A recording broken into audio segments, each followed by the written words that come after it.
Mr. Chair, I wish to manifest that this letter clearly our Chairman Abante and Chairman Fernandez from the allegations of grave coercion. Yung pagiging kaibigan ni Presidente Duterte kay Michael Yang sa kay Alan Lim. And you believe that this is the reason why the President took that report so negative against you? And he's asking the police why you're still alive? Yun po ba yung dahilan?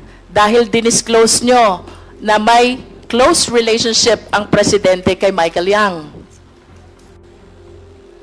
Wala na pong iba. Before I proceed to my interpellation, I wish to manifest the letter sent by Attorney Emerito Kilang and Attorney Rod Siv Comigad. I believe these are counsels of Colonel Ruyina Garma.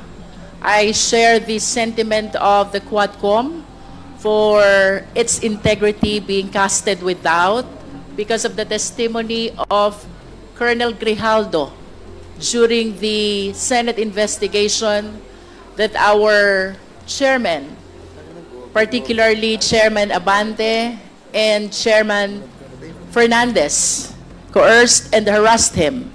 And I wish to invite the attention of the committee and the general public about this joint statement of the two lawyers whom I believe are present during that alleged incident or meeting.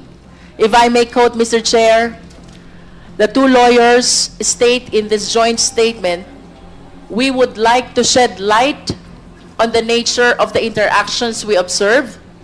The discussions were focused on ensuring clarity and understanding of Colonel Garma's affidavit, particularly regarding any knowledge Colonel Grijaldo might have about the reward system mentioned in it. At no point did any of the congressmen attempt to pressure Mr. Grijaldo into confirming to a predetermined narrative. Mr. Chair, I wish to manifest that this letter clearly our Chairman Abante and Chairman Fernandez from the allegations of grave coercion and harassment about that incident which allegedly transpired during the hearing where Colonel Grijaldo attended as testified to during the Senate investigation. And with the enlightenment that was given to us by the Council of Record of Colonel Garma, I am urging the Quad, particularly Chairman Abante and Chairman Fernandez, to take the necessary action in order to penalize the perjured statement that Colonel Grijaldo gave during the Senate investigation. Mr. Chair. Thank you for that, Congresswoman Luistro. Let it be of record that the letter sent to us by the lawyers of Colonel Garma attesting to the fact that there was no pressure employed in the meeting that was held between Congressman Fernandez and Congressman Abante and Colonel Grijaldo. And with that, may I ask the committee secretary to please make sure that you provide this letter to Colonel Grijaldo, to his lawyer, to the Senate for the record, and to this committee,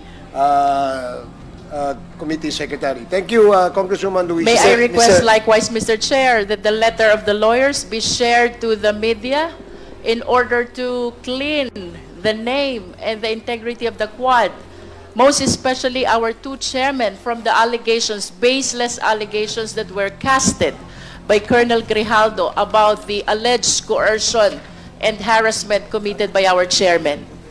COMSEC, please provide copies to the House of Representatives Media Group. Thank you, Congresswoman Luistro. You may proceed. Mr. Chair, I wish to bring back Colonel Asherto.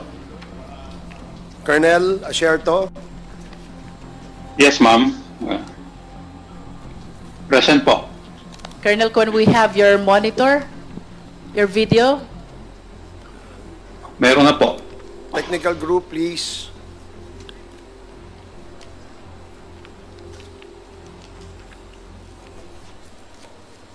Secretariat, can you...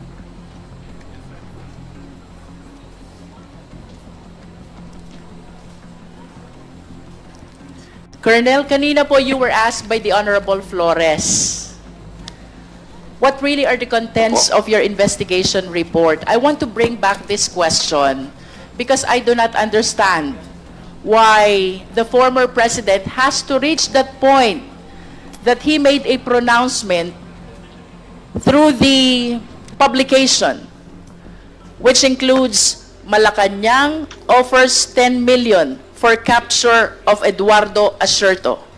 And then Duterte asked military police, why is Asierto still alive? This is from Inquirer, Colonel. Ano po ba talaga ang laman ng investigation report ninyo for the President to make these extreme pronouncements? Salamat po. Magandang hapon po ulit.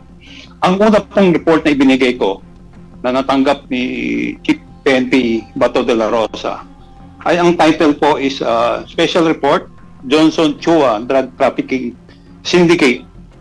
Dito po, binanggit ko lang po rito yung tatlong personality, si Johnson Chua, si Michael Yang, at si Alan Lim, na si Lin Wenqiong. Parang ang purpose po ng report ko is ipaalam ko sa aking mga superior na itong dalawang taong ito, si Michael Yang at si Alan Lim, ay mga involved sa droga. Sa unang report po is hindi ko pa binabanggit dito yung closeness nila kay Presidente Duterte at that time. Ang purpose ng talaga nito is ipaalam sa kanila itong dalawang tao as ay involved ay drug personalities na iniimbestigahan namin. Yun po ang purpose ko, ipaalam sa kanila at humingi ng kanilang advice kung anong magiging kung anong magiging instruction nila sa akin kung itutuloy ko yung investigasyon o hindi.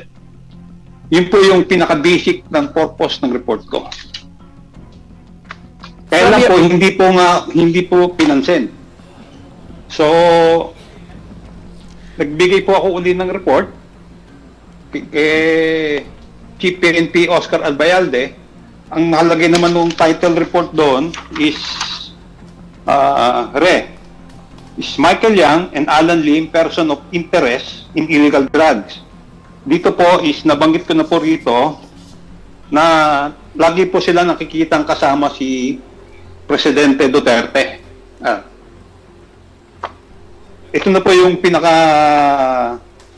summary ng report na sinasabi ko na itong dalawang tao na involved sa illegal drugs ay malapit kay Presidente Duterte. Wala rin po nangyari. So, hindi po nila po binigyan ng feedback. Walang instruction ko anong gagawin. Hanggang sa, ayun na po, gusto na ako ipapatay. At ang una po kasing nagbanggit ng pangalan ni Michael Yang sa publiko ay si Presidente Duterte mismo. At ang kanyang sinasabi ay si Michael Yang, ano lang daw siya? Addict lang daw siya. Hindi naman po yun ang laman ng report ko. So, nung lumabas po yun, talagang naisip ko na talagang ipapapatay na talaga ako dahil nabuking ko yung kanilang connection. Colonel, with all due respect, Colonel, from your own admissions, ang sabi niyo po dun sa first report, basic lang. You made mention of the names of Michael Yang, Johnson Chua, and Alan Lim. And seemingly, you're asking for further investigation. Do you confirm this? Opo. Kasi po, attached po dun sa report na yon ay yung information report na nakadetalye na po yung revelation ni confidential informant Panther. And if I may continue, Colonel Asierto, on the second report that you sent to them, what you cited is the close relationship of the former president to Michael Yang. Do you confirm this also? Opo. Kung Tapos gusto niyo po, kanina basahin ko po- po yung first paragraph. If I may continue, Colonel, please allow this representation to finish first. And we will lead towards that narrative of your asset or informant. Kanina din po, Colonel, tinanong din po kayo ni Congressman Keith Flores, anong evidence do you have against these people? And your answer were simply, si Johnson Chua at saka si Alan Lim were involved in drugs back then. And these two people are associated with Michael Yang, no? So, if I will be basing my appreciation from those statements, parang meron pa ho akong gustong hingin sa inyo. Colonel, ano po yung ultimate facts na nag-gather nyo which made you believe that these people are really involved in the drug trade? Or should I say, ano po yung pinakamahalagang laman ng investigation report ninyo, Colonel Asierto?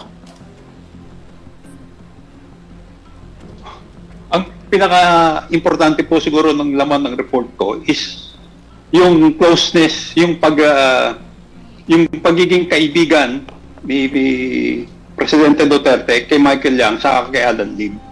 And you believe that this is the reason why the President took that report so negative against you to the extent that he offered 10 million for your capture and he's asking the police why you're still alive? Yun po ba yung dahilan? Dahil dinisclose nyo na may close relationship ang Presidente kay Michael Yang. Wala na pong iba. Kanina po, Colonel, may binabanggit po kayong narratives nang galing sa inyong asset which implicates these personalities into drug trade. Maari nyo po bang ikwento sa amin yun? Opo, nung April po, 2016, panahon po ng kampanya, ibinigay po sa akin ng aking asset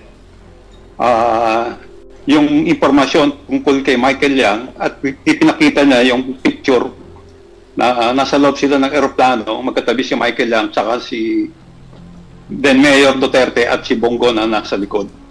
Ang sabi niya sa akin, Sir, yan si Michael Yang, involved yan dun sa Davao na ni-raid nyo dati. Sabi ko, bakit siya involved? Basta involved yan, sir, na dun sa Davao. At lagi niya kasama ngayon si Alan Lim. Sabi ko, sino naman si Alan Lim? Sabi niya, si Alan Lim, sir, yan yung nahuli sa Cavite. Pero na-dismiss ang kaso. So, yun po yung basic information na binigay sa akin noong 2016. Colonel, I understand that your asset are giving or gave this information in confidence to you. Curious lang po ako. Do you see any possibility for this informant or asset to appear before this Quadcom hearing? So totoo po, simula nung magtago ako, wala na po akong contact sa kanila eh. Hindi ko po nga ho alam kung because of the investigation doon sa Blue Ribbon, baka po nasunog sila eh. So hindi ko rin po alam kung buhay pa siya o nasaan na siya. Hindi ko po masagot kung pwede siya mag-appear dito. Colonel, how genuine is the testimony that was given to you by this asset of yours? I think what happened to me is the testimony na ito ngayon, ako yung hinahanap, gusto akong ipapatay. Kung hindi naman po totoo itong mga personality na itong si Michael Yang saka si Alan Lim, napakadali po nilang i-dispute eh. Sana ipinakita nila kagad si Alan Lim saka si Michael Yang. Si Alan Lim hindi na po nagpakita eh. Bakit hindi siya nagpakita? Kasi po meron siyang record sa drugs eh. In other words, Colonel, the reason why you strongly believe that there is truth behind that information, not only because you believe that the information is genuine, is because of what happened to you as a repercussion of what you disclosed in the investigation report. Tama po ba yun? Tama po. Saka yung po yung asset kasi is reliable po yung asset kasi. I hope, Colonel, we can find ways on how we can locate this asset and see the possibility of having him in one of the Quadcom hearings, Colonel Asherto. Pwede po yun. Wala pong problema yung sa akin. Ang problema lang ho is talagang masakit man aminin, talagang hindi ko po alam kung talagang buhay pa siya eh. Kasi nung huli kami mag-usap bago ako magtago, pati siya daw hinahanap eh, ng sindikato. So, Colonel, kanina po, honestly, nabanggit niyo po si Dito Alan pala. Lim, si Wen Li Shen, at si Wei Sean Lin. And you said that this pertained to one and the same person. Do you confirm that? opo, ang kanyang palaya po sa kanya, ang tawag sa kanya sa Chinese is Ayong. Ayong. Nakikilala alias niyo Ayong. po ba si Rose Nono Lin? Hindi ko po kilala yan. Can we have a quick question with Ma'am Rose Nono Lin? Do you confirm that Alan Lim, Wen Li Shen, and Wei Sean Lin refer to one and the same person? No, Madam. No. Who among these names is your husband? Lin Wishong. Lin Wei Sean. Lin Wei Sean. Lin Wishong, Madam. Lin Wei Sean. Yes po, with G. I understand that there are English names which are being used by Chinese. Does your husband have one? He's using Lin Wishong. Lin Wei Sean. But that is a Chinese name, tama Yes ba? po, opo. So wala ba siyang ginagamit na English name? Some of his friends call him Jeffrey po. Apat na.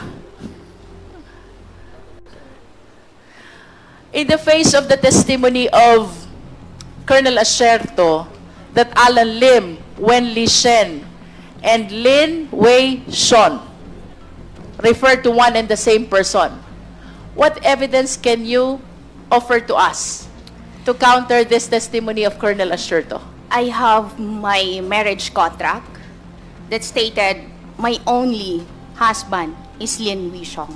Okay. Not Alan Lim, not another Wen Li. Sorry, what's... Apart from the marriage contract, ma'am, what else can you offer us?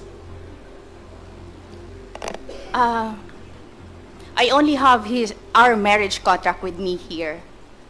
I mean, for a big-time businessman who owns a lot of real properties, not only in the Philippines, but even abroad, I'm sure that you have an ample documents to offer us so we can rule out the allegation of Colonel Asherto that these three names refer to one and the same person, and that is your husband.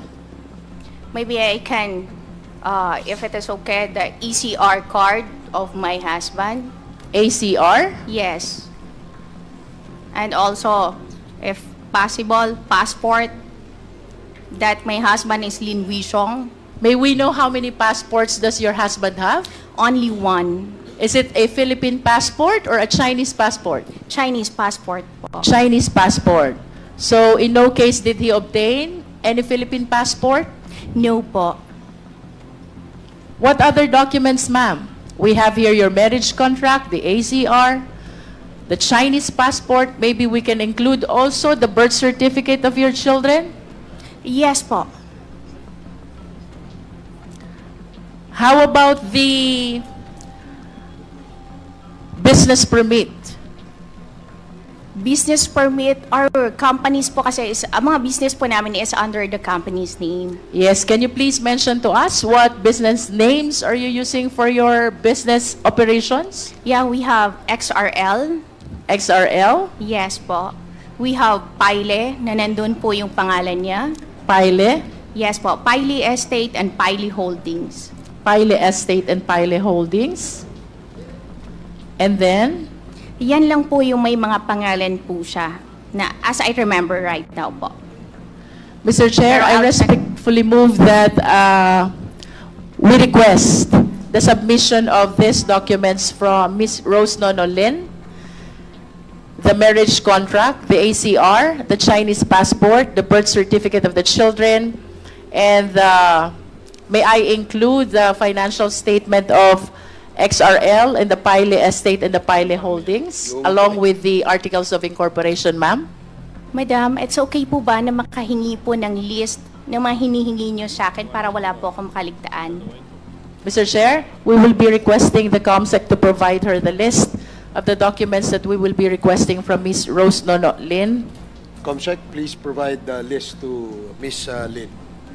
Mr. Chairman, with the indulgence of Congresswoman Luistro. Yes, SDS Gonzales.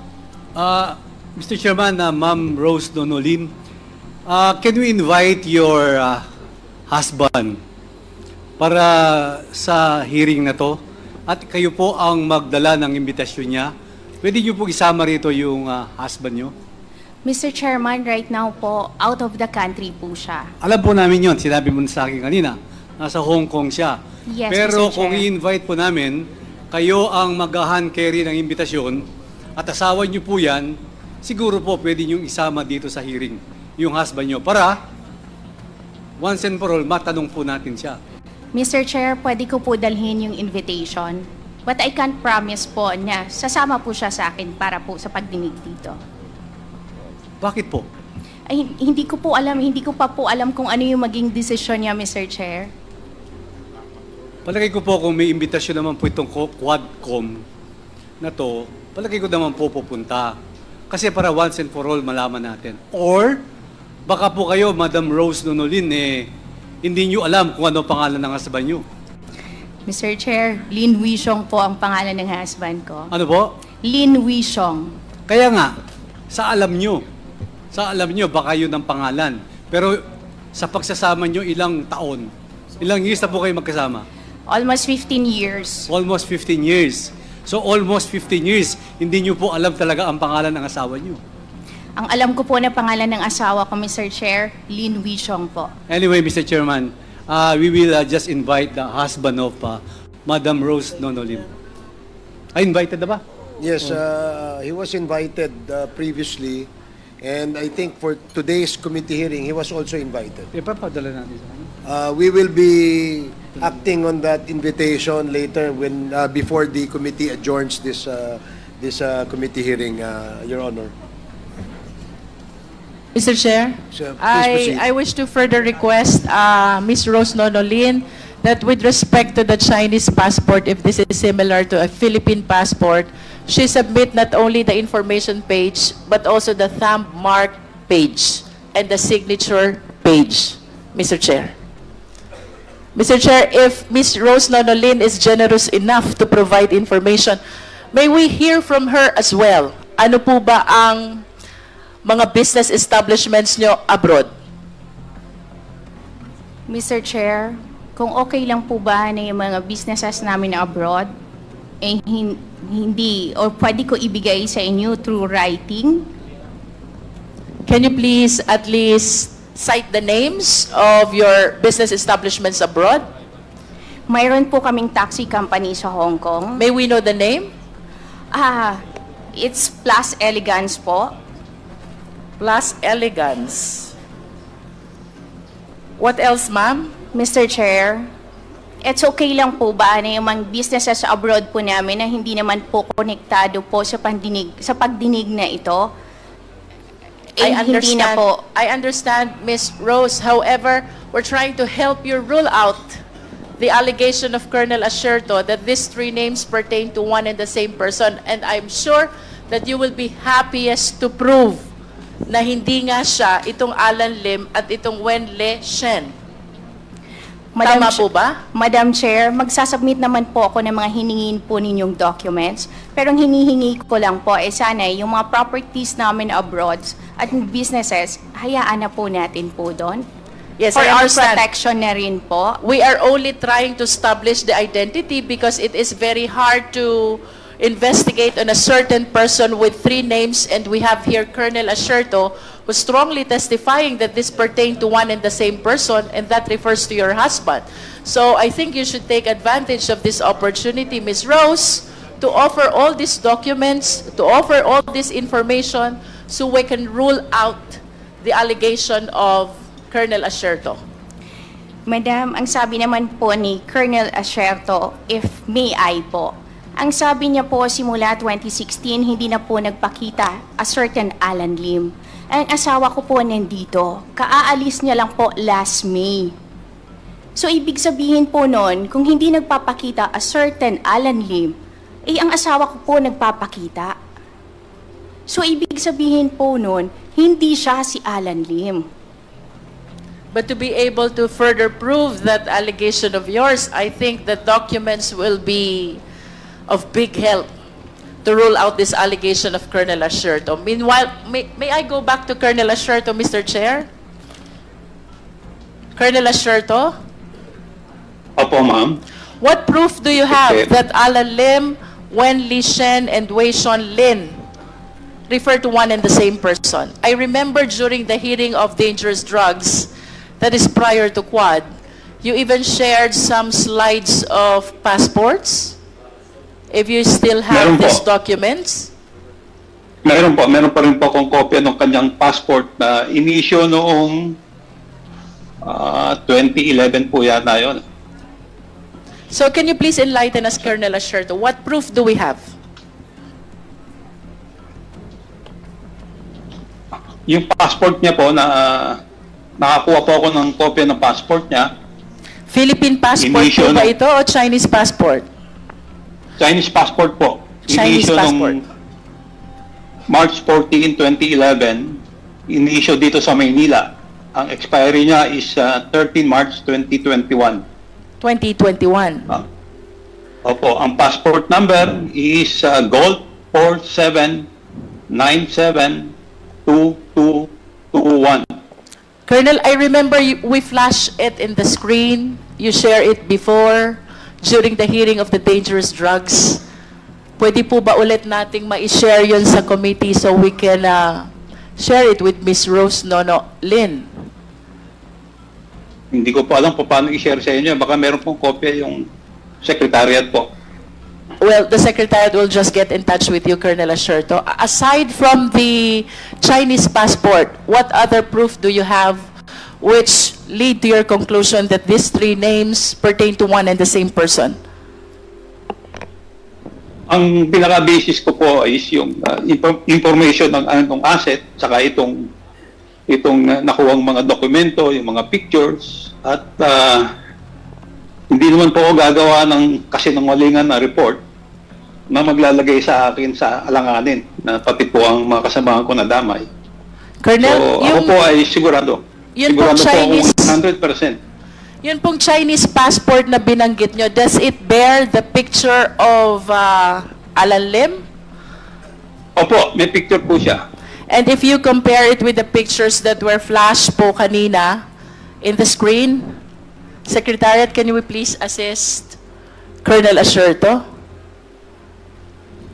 Colonel, marunong ho ba kayong mag-zoom ng picture? Subukan ko po. Secretariat, can we please flash all Ang together alam ko po, the ang alam ko pictures po, meron ng earlier kopya and the ang picture in Secretariat. in the Chinese passport?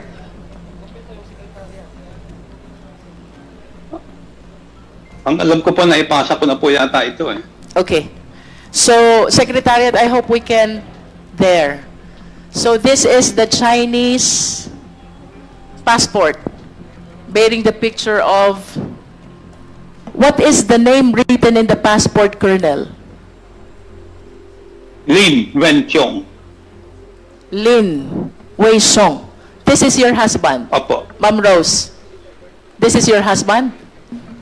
Madam Chair, pangalan po ng husband ko, yan ang nasa passport. How about the picture?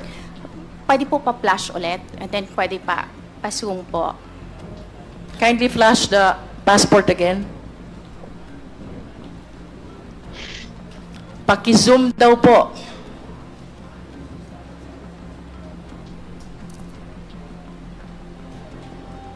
Secretariat, please zoom the picture.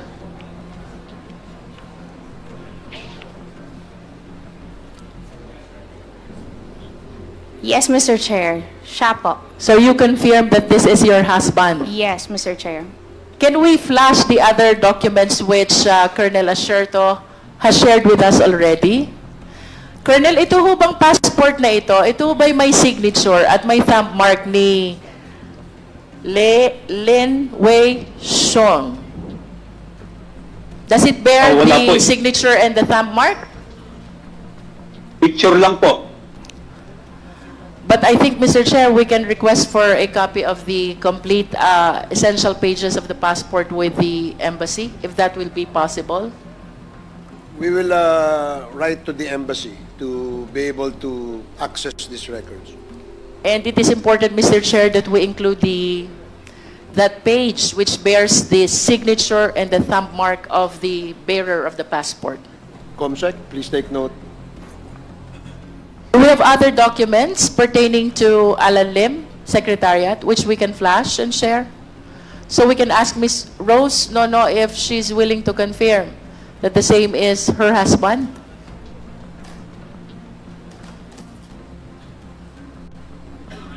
Mr. Chairman? Yes, Congressman Gonzales.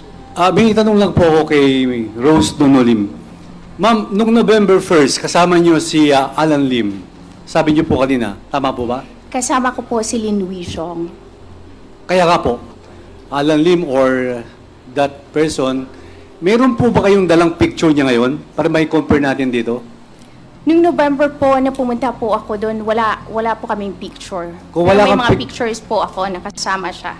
Meron ka bang dalang picture dyan ngayon para may compare lang natin yung mukha ng asawa mo na pinakita sa screen at saka yung dala mo? I'll check Mr. Chair. Thank you, Mr. Chairman.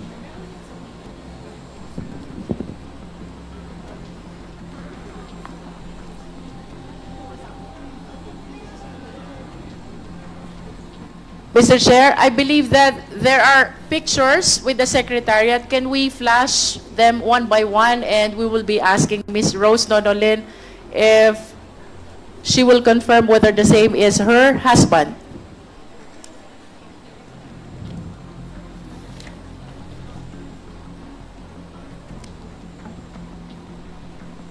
I understand we are able to capture a picture of the spouses in Atlantis, the Palm in Dubai. This was Christmas Day of 2023. Paki-flash lang po.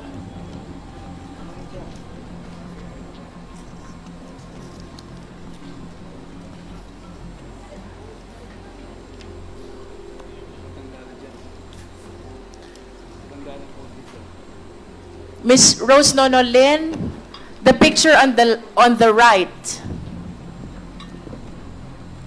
that's you and your husband. Do you confirm that? Yes, Madam Chair. Can you share with us where this picture was taken? That was taken po last Christmas sa Dubai. How about the next picture? Yan ang next picture po. Yan po yung time na pumunta po silang Davao para po magpaalam para sa Pharmaly Biological na magtatayo po ng isang manufacturing or tawag po ay laboratory para po sa mga gamot. So you confirm that the picture at the middle is also your husband? Yes. How about the third picture on the left? Yes, Madam Chair. That is also your husband? Yes, Lin Wishong. The two pictures, I hope you realize, were provided by Colonel Asherto. Colonel, tama po ba? Sa inyo nang galing itong dalawang pictures? Opo, sa tingin ko po, sa akin po. And you believe, Colonel Asherto, that these two pictures pertain to this Alan Lim, Wen Li Shen, and Lin Wei Xiong?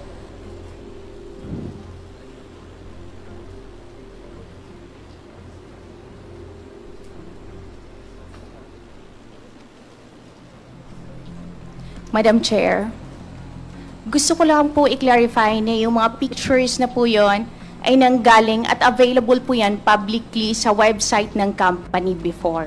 Okay. Thank you po. So, in other words, Ms. Rose Nonolin, you are confirming that the man in those pictures pertain to your husband. Yes, Lin Wishong. What you are denying is the name Alan Lim and the name Wen Li Shin. Yes, because I But- never heard that name po. For as long as this man is Lin Wei Shon, you confirm that he is Lin Wei Shon, your Yes, husband. madam. Do we have other pictures there? Secretariat? How about this one? Yung may balbas po ay hindi po yan asawa ko. Yung isa po na nakangiti, yan po yan siya dahil nakuha rin po yan sa isang public documents or public site na mayroon siyang picture. Of course, you understand that this picture is part of the initial profile of drug personality, which I believe is part of the investigation report of Colonel Asherto. Yes, madam. Nakita ko na po yan last 2022 nung sa Senate Blue Ribbon Committee. Tinanong na rin po yan sa akin. And what do you comment about that? Hindi po siya yan, yung may balbas. How about the veracity of the information that he is a drug personality? No, Madam Chair, hindi po. Dahil kung ang sinasabi po ni Colonel Asherto na 2003 na nandun po siya sa isang raid, ay dapat po nakasuhan na po siya. Ang sabi niya is dismiss. So kung dismiss, ibig sabihin, ang nakalagay po na pangalan niyan dyan, wala pong kaso yun.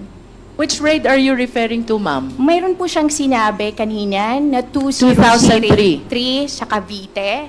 Mr. Chair, may I respectfully move as well that we request for the copy of the court records of the case of Alan Lim, which was dismissed back in 2003. Just for the committee to have an opportunity to compare all these documents and for us to be able to determine who really is this Lin Wei Shong and what is his connection to the two other names, Wen Li Shen and Alan Lim. Okay, COMSEC, please coordinate with the DOJ. Please proceed. I believe, Mr. Chair, that this is a court case, so perhaps we need to course through our request Oh, yeah. with the Supreme Court. COMSEC, please prepare the letter so that we can write to the Supreme Court to get records of the case mentioned by Congresswoman Luistro. Colonel Asherto, during your last appearance in the dangerous drugs, that is before the Quadcom, you made mention about Aaron Aquino, Oscar Albayalde, and Wilkins Villanueva. Briefly, Colonel Asherto, what is the significance of the participation of these three personality why you mentioned them in your testimony? Una po, si Chief PNP Oscar Albayalde, binigyan ko po ng report. At ang una po ay tinanggi niya at pinagbintangan niya pa ako kung anong sa pagpatay dun sa Koreano, yung smuggling ng AK-47, at wala siyang ginawa dun sa report ko. Si Director General Aaron Aquino, binigyan ko rin po ng report. At nag-usap kami, sa kanya, kinausap niya ako, at sabi niya i-report niya sa Malacanang. Kaya nung February, command conference sa Cebu, tinawagan niya ako at sinabihan niya ako na gusto akong kakausapin ako ni Den sa Bongo tungkol dun sa report ko. Pero nung pumutok na yung issue sa amin, hindi niya na maalala kung kanino niya ibinigay yung report sa Malacanang. Nakakapagtaka po naman yon. Ito naman pong si Wilkins Villanueva, na classmate ko, during sa mga press conference sa Malacanang during COVID, sinabi niya na walang involvement si Michael Lang sa illegal drugs, at sinabi niya na yung picture ni Alan Lim, yung mugshot ni Alan Lim, at saka yung present picture ni Alan Lim ay magkaiba. So, ano pong ibig sabihin no? Pinoprotektahan nila si Michael Yang saka si Alan Lim. Bakit nila pinoprotektahan? Kasi utos sa kanila ni Presidente Duterte at ni Bongo. Yun po yung On the same hearing, Colonel Asherto, you also mentioned panagutin sa kasalanan si Senator Bongo, si Senator Bato de la Rosa, at si former President Rodrigo Roa Duterte. Can you please enlighten us? What is the reason behind this articulation of yours? Kasi po, sa akin pong palagay, sa nangyari sa amin, namatay ang aking si retired Master Sergeant Liwanag at hanggang ngayon missing pa si Captain Lito Perote na sila ang may kagagawan. At yung kanilang war on drug ay peke. Cover up lang yon. Ang pinapatay, yung maliliit, pero yung mga malalaking drug personalities, katulad ni Michael Yang at Alan Lim, ay pinotektahan nila. Sa tingin niyo po, Colonel Asherto, what is the reason behind your allegation of cover-up? Ang pinapatay lang ay maliliit at yung malalaking drug lord like Alan Lim and Michael Yang ay pinoprotektahan nila. Ano po ang dahilan? Kasi po, nakapatong sila Nakapatong sila sa binabayaran sila ng sindikato Tingnan nyo lang po yung nagkinagawa ng investigasyon sa Quad. Ngayon po, hindi lang po illegal drugs Lumapad pa ho ang kanilang dalamay Meron ng pogo, meron ng mga acquisition ng land. Dapat po ito pag-aralan mabuti ng National Security Council sa Kanika. Baka ito po ay merong koneksyon sa nangyayari sa West Philippine Sea. Colonel, kasi po ang sindikato ng yun pong ginamit niyong term is pumapatong? Tama ho ba? Opo, pinotektahan kasi nila Ano po bang, can you please enlighten us? Pag sinabi niyo ho bang pumapatong po sila dito sa drugs, ano hong ibig sabihin ng pumapatong? Ibig sabihin po, pinoproteksyonan nila kapalit ng pera. So, what you wanted to tell us is these people are protector of the drug lords? Yun ho ba yun? Opo, yun po, ang simpleng Last question, Colonel Asherto. Ngayon pong kaharap nyo si Jimmy Guban via Zoom. And admittedly, sinasabi niyang inimplicate niya kayo to save his life and the lives of his families. But apparently, dahil sa testimonya niyang yon, nasira din ang buhay ninyo. How do you feel now? Hindi ho ba kayo nagagalit kay Jimmy Guban? Unang-una po, talaga pong hindi na kami nakapag-usap ni Jimmy Guban. Hindi ko pa siya nakakausap at ako po ay nagpapasalamat sa kanya dahil sinabi niya yung totoo kung ano talaga nangyari. At wala po akong galit sa kanya dahil alam ko naman pareho kaming biktima. But of course, you realize, Colonel Asherto, if not for the testimony of Jimmy Guban, hindi ka magkakakaso, hindi ka magkaka-warrant of arrest. Kayo po ba'y na-convict dun sa kasong iyon? Hindi po ako na-convict doon dahil hindi po ako nag-appear Kasi pag nilabanan ko po yung kaso, ikukulong ako, baka doon na rin po ako mamatay sa loob ng kulungan. So, you mean to say that the case is still pending in court? Opo, nasa naka-archive po kasi po nagkaroon na po ng desisyon yung kaso ni Jimmy. So, yung sa akin po na-archive. Given the fact, Colonel Asherto, na si Jimmy Guban ay pinilit lamang para huwag masangkot at huwag mabanggit yung pangalan ng mga ni Michael Yang, ni Pulong, at saka ni Man Scarpio, I hope you realize also na dahil sa testimony ni Jimmy Guban, nagtatago kayo ngayon. At ilang taon na nga ho kayo nagtatago? More than 6 years po. More than 6 years. So, I just want to take advantage of this opportunity. If there's one thing which you want to tell Jimmy Guban, ano ho bang gusto niyo sabihin kay Jimmy Guban ngayon? Jimmy, salamat at tinama mo. At salamat sinabayan mo kung ilabas ang katotohanan.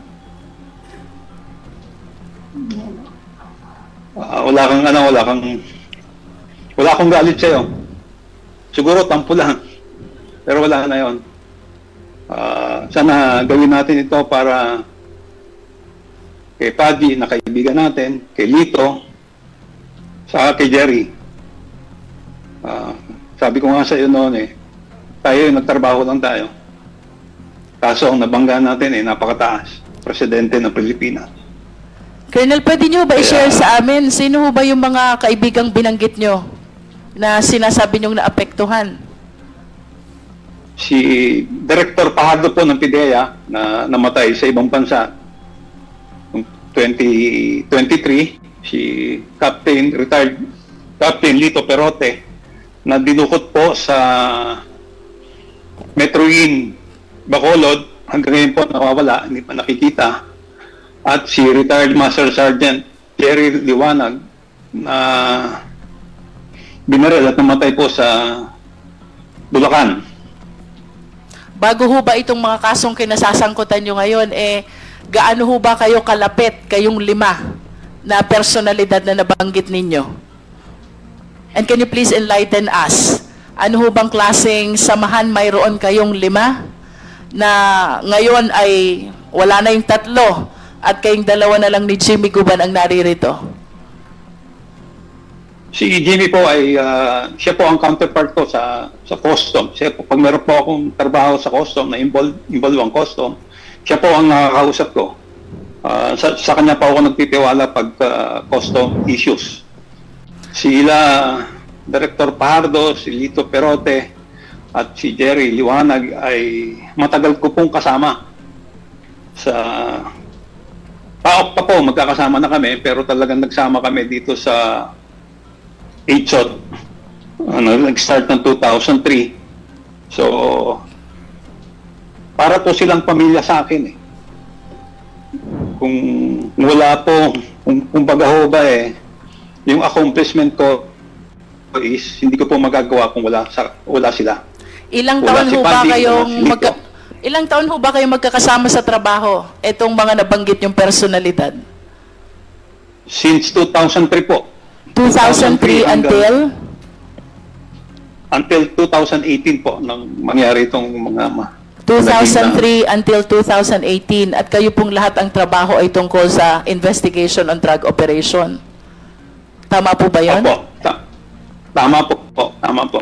And today, si Fajardo po ay namatay na. Tama po ba yun? Opo, namatay po sa sakit. Sa sakit. Mag-isa lang po siya sa Si Perote, Isa lang po siya sa ibang bansa. si Perote po ay Dinukot po. dinukot and missing until now. Tapos, Opo. yun pong isang binanggit nyo pa? Si Jerry Liwanag po. Nasaan po si Jerry Liwanag?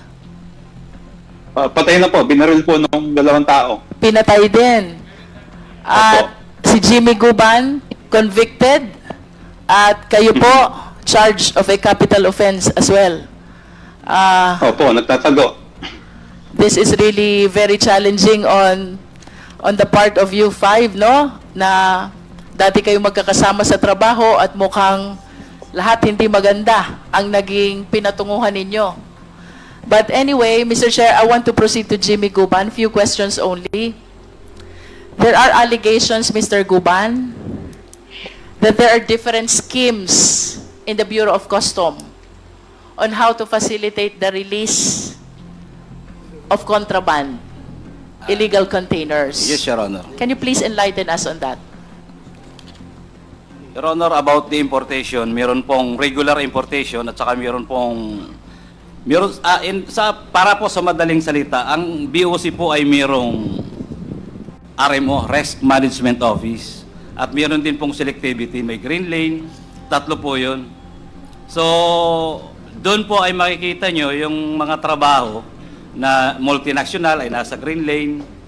Then, mukhang 6 years, wala yata ako. I think the Honorable Commissioner can also enlighten us, sir, the former Commissioner of the Bureau So of from your Customs. perspective, But, Mr. Your Honor, Guban, from your perspective, being somebody who worked for so long a time in the Bureau of Customs, para makita po natin yung diferensya ng mga schemes na binabanggit ninyo. You first mentioned about selectivity. You also mentioned about the green. Ano pa ho bang schemes Green lane. mayroon doon? Your Honor, may mga special kasi minsan na trabaho. Then, the Risk Management Office, yun po ang nagbibigay ng selectivity kung saan sila dadaan. Then, pagka mayroong mga multinational, yun po yung napupunta sa green lane. Then, the other two, I think, red, may mga selectivity po. Then, doon po ginagawa yung mga trabaho kung paano nila idideklara. There are allegations also, Mr. Guban, na meron pang mga napupunta sa PESA. Yes, Your Honor. Iba naman po yun. Regular importation din po yun. Then yun po yun yung mga free tax na dinideliver papuntang PESA. So yun po ay pwedeng i-re-export. Wala po yung tax. Yan po ay for manufacturing or kung ano man ang gagawin sa PISA, sa Ecozone. Then for re-export purposes, wala po yun bayad ng duties and taxes. Unless ilo-local, saka lang po magbabayad ng duties. Tatlo lang po ba ito? Selectivity, green, and PESA?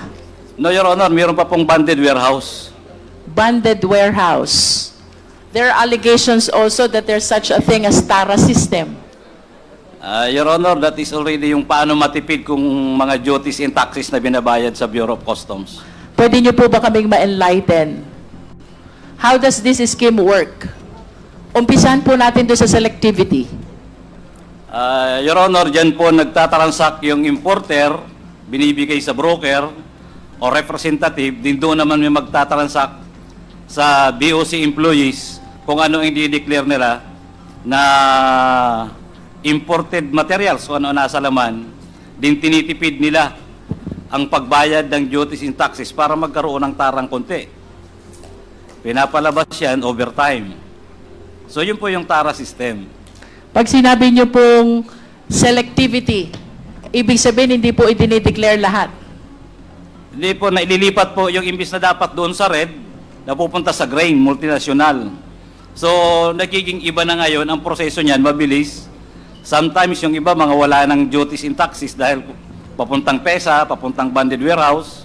So, yun yung mga trabaho. In other words, dito po sa selectivity, this is being resorted to be able to do away with the importation duties. Yes, Your Honor. Para maitama po, Your Honor, ang deklarasyon. Para po maitama, kung Yung- lumilipat nga po kayo dun sa libre, O, yung kung lumilipat po, yun po yung trabaho na nililipat nila para makatipid sila ng pagbayad ng taxes sa Bureau of Customs. but is this legal, Mr. Guban? That is illegal already, Your Honor. And that is what isa po yan sa mga trabaho namin. Dito po sa selectivity nito, what you're doing, do you agree with me, is tax evasion. Kasi the articles or the importation which are supposed to be taxable, ay dinadala nyo dun sa linya na hindi naman taxable. Your Honor, sa amin po, misdeclaration or undervaluation. Sa But BIR indeed, that po, is tax evasion. yes, that is, ma'am, Your Honor, sa BIR. Ano po yung green? Ito po yung libre. Multinational, Your Honor, and then sa mga PESA, banded warehouse. Multinational. Pagka po sa multinational, pwedeng pumunta sa PESA, pwedeng pumunta sa banded warehouse. Yes, Your Honor. At kapag PESA po at banded warehouse ito, does it mean na libre ang import taxes? Your Honor, the purpose of importation is for re-export. Gagawin lang po yan dito sa Pilipinas. That's why it's free from Yes, Your importation Honor. taxes.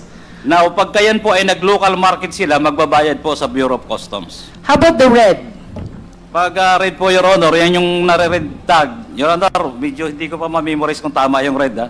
Pero yan po yung mga highly dutiable value na produkto. Na Ibig dapat- sabihin, ito ho, mahal, malaki ang import taxes. Your Honor, yes. Then at the same time, it will go through the process of opening the containers and examination and X-ray. At ayaw to ng mga importer. Mabagal.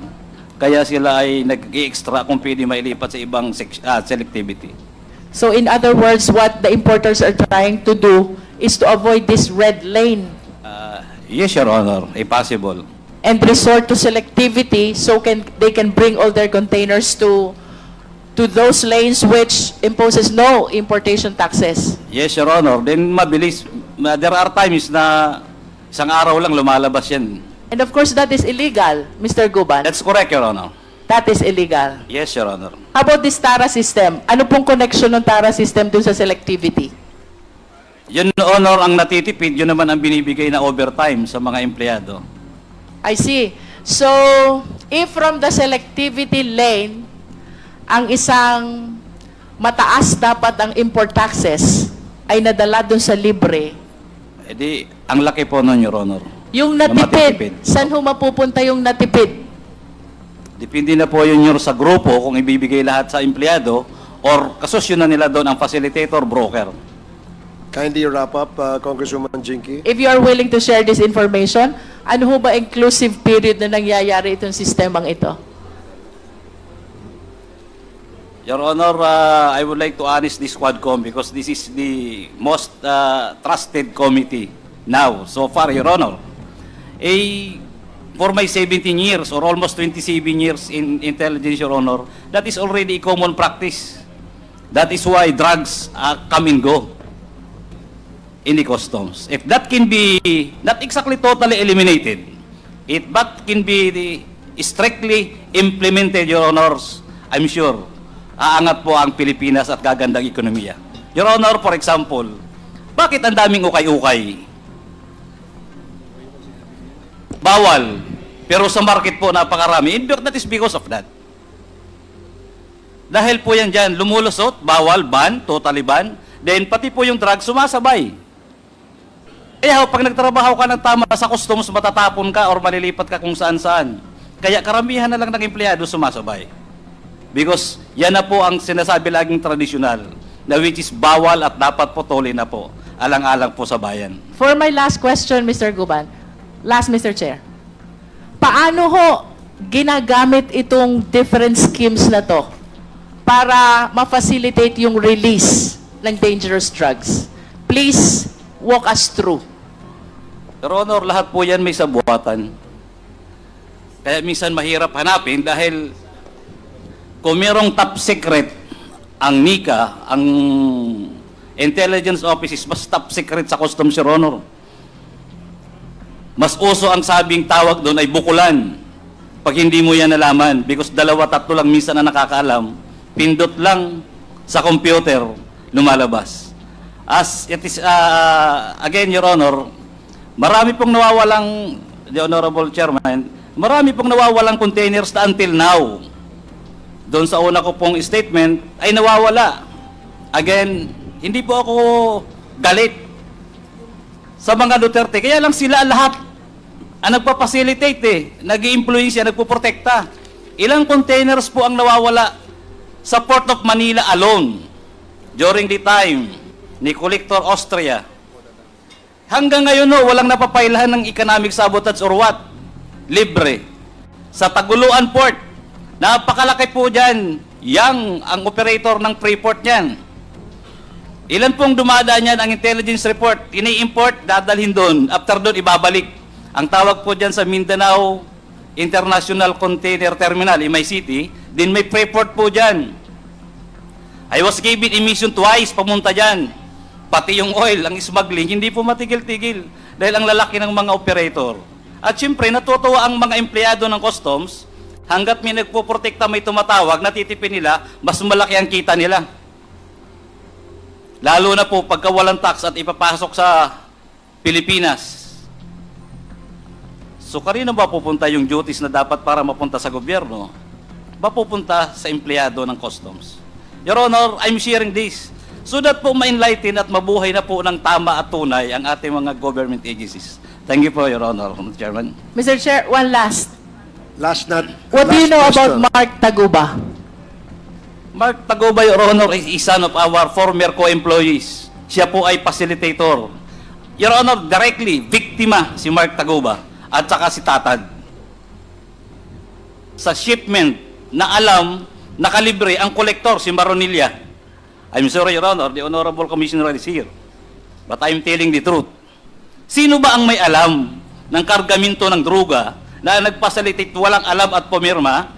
Si Taguba, licensed broker, si Tatad. Si Taguba, parang siya ang in-group, nagpapasilitate lang ng mga kargamento para makalabas. Ang tatay niya ay former BOC, custom police po namin. So na-facilitate niya na habol. Nagkaroon ng, well, nahuli ang kargamento sa labas, pero absolto ang district collector, si Maronilla, promoted pa to Assistant Commissioner, Your Honor. In this manner of my apprehension, magnetic letter was apprehended. The district collector was promoted to Deputy Commissioner of the Bureau of Customs. Now, ang daming kaibigan. Your Honor, ganyan po ang customs kalaki na dapat po ay unti-unti o dahan-dahan pong maayos. At sana po, through this kagalang-galang po na Quadcom sa pangunguna po ng mga honorable chairman and of course the honorable speaker, ay mai-correct po at maitama at mapakita po natin sa tao ang tamang proseso, tamang hustisya sa ating pong bayan. Mr. Chair, I know that this is very challenging, but with the revelation of Mr. Jimmy Guban, I think we need to look into the charter also of the Bureau of Customs. Thank you, Mr. Chair. Para sa iba pang karagdagang mga balita at impormasyon, ay huwag po nating kalimutang mag-like, share at comment sa video na ito, at huwag po rin nating kalimutang mag-subscribe to continue supporting us. Maraming salamat po sa inyong panonood, at naway tangkilikin po ninyo ang aming YouTube channel.